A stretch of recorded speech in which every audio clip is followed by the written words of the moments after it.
Okay, fisheye darts part 2. In the previous video, we created a fisheye dart. We also took the fisheye dart and turned it into a princess scene, princess lamp. But what if we have a situation like this, for example? See, we have one dart in the bodice and 2 darts in the skirt. What do we do? How do we fix this? Let me show you. Welcome to another episode of Ask Me Novia. You got questions in fashion designing? I've got answers. Let's go. Okay, so we have 1 dart in the bodice and 2 in the skirt. So there's 2 things we can do. We can take this amount of this 1 dart.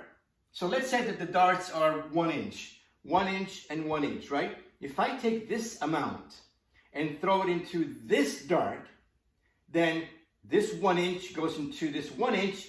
This becomes 2 inches, right? How do we do that? You basically take the legs of the dart and you expand, right, to make it 2 inches instead of 1.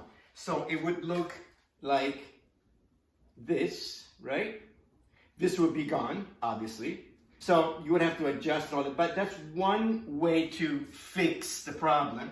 The other is to take some of this dart, right, of the bodice, right, some of this amount, and throw it in here and thus create a dart that looks like this. So you will have 2 fisheye darts. Right? Okay, so let's say you had a jacket or a dress, but let's say a jacket. In men's tailored jacket, this is very common, very popular to have 2 darts, again, to create that contour, that fitted look in a men's jacket particularly. So, 2 ways to address that issue of the 1 dot on top and 2 in the bottom. How do we fix it? Hope this helps. I'll see you in the next video.